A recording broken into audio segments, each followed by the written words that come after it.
The day could be today that your career is over.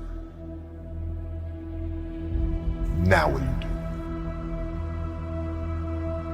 I said, I better get to work. Rest at the end, not in the middle.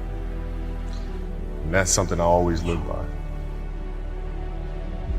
I'm not gonna rest, I'm gonna keep on pushing now. There are a lot of answers that I don't have, even questions that I don't have. But I'm just gonna keep going. I'm just gonna keep going, and I'll figure these things out as you go, right? And you just continue to build that way. So I try to live by that all the time. Have a dream, sacrifice for it, and never ever rest in the middle.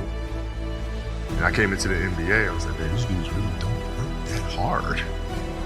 One of the things I would do is, while everybody would be at the cafeteria work, eating and doing all sort of stuff, I just go back to the job.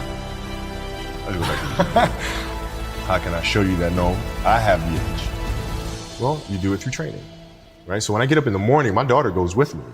4 a.m.? 4 a.m. My 15-year-old goes with me. She goes with me before school, and it becomes a daddy-daughter thing. That's cool. Through that process, she understands the value of hard work. And so it's through those behaviors is where I find the motivation to do it. I think the definition of greatness is to inspire the people next to you. I think that's what greatness is or should be. It's not something that lives and dies with one person. It's how can you inspire a person to then in turn inspire another person, that then inspires another person. And that's how you create something that I think lasts forever. It's not sit around and it's all happy-go-lucky type of thing. If you're a leader, your job is to get the best out of it. You gotta deal with it, face it, learn from it. It's exciting when you win, it's exciting when you lose, because the process should be exactly the same. But the hardest thing is to face that stuff. But what if today is the day that's it? Now what do you do?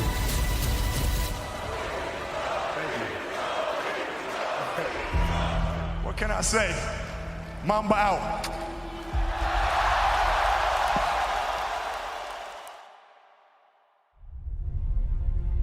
My parents were great.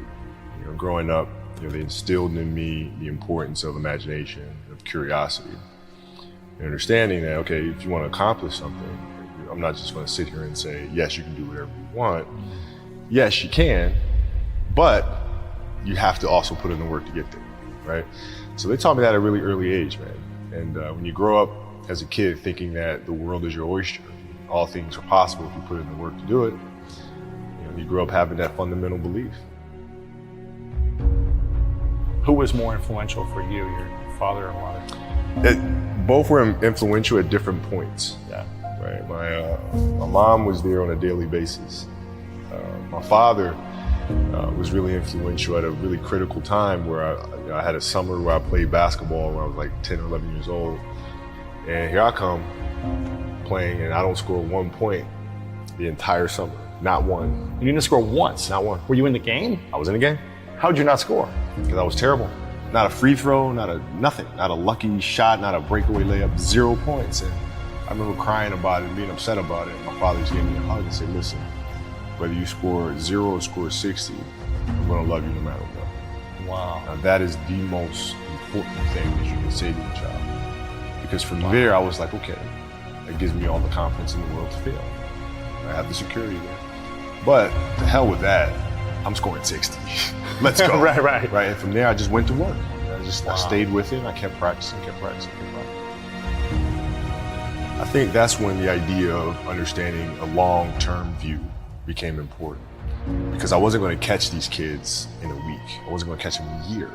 Right? So that's when I sat down and said, okay, this is going to take some thought. All right, what do I want to work on first?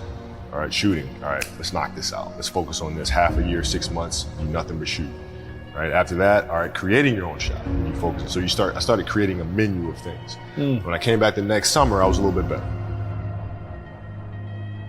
And then 14 came around, back half of 13, 14 years old, and then I was just killing everyone.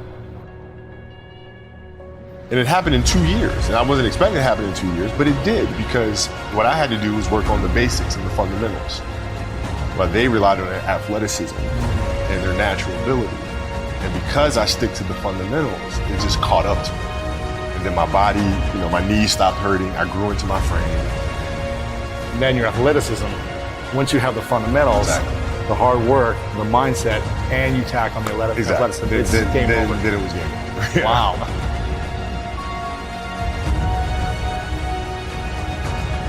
The love of the game, the challenge. Like I would watch Magic play, I'd watch Michael play, and I would see them do these unbelievable things, and I'd say, you know, can I get to that level?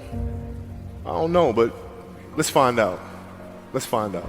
And so that curiosity to see where I could push this thing led me down that path, I think. With the 13th pick in the 1996 NBA Draft, the Charlotte Hornets select Kobe Bryant from Lower Merion High School in Pennsylvania. Greatness lies ahead for this young man. Well, I learned that you have to work hard and you have to approach the game with a serious mindset. There was a stretch in 2003 where Shaq was out with an injury.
To his office and said, okay, we need you to really turn on the afterburners and start scoring the ball if we have to win. So I did, and I wound up scoring, I think it was 9 straight games for 40 plus points.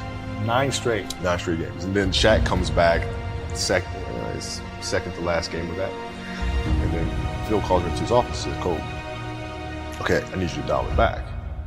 I'm like, why? Like, we're winning. I don't understand. It's because our goal is to win a championship. But if you continue to do this, we'll lose Shaq. We'll lose him. His motivation, his excitement. What triggers him, right? So I need you to pull back so we can pull Shaq forward for June. Wow. I mean, that was the big challenge, is you move from, being the single dominant player to understanding, okay, I have to help these other guys. How do I lift everyone else up? It's tough. It's more like you put yourself to the side, and you put yourself in their shoes and understand what they're feeling. And then you have to make certain decisions of, okay, what buttons do I need to push for this player to get them to the next level? So it's not sit around and it's all happy-go-lucky time.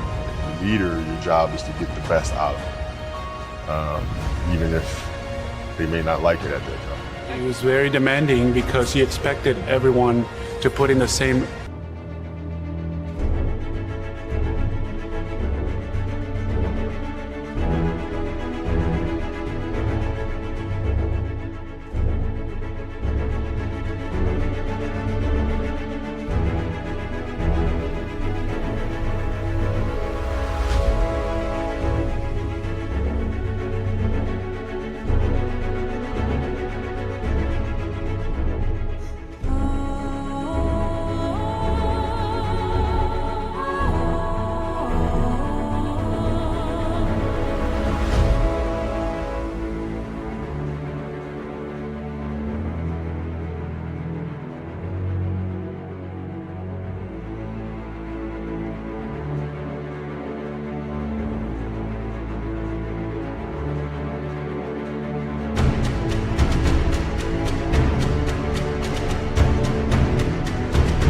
effort as he was, and that was unrealistic. You're not behind me, you're not in front of me, you're right there parallel with me.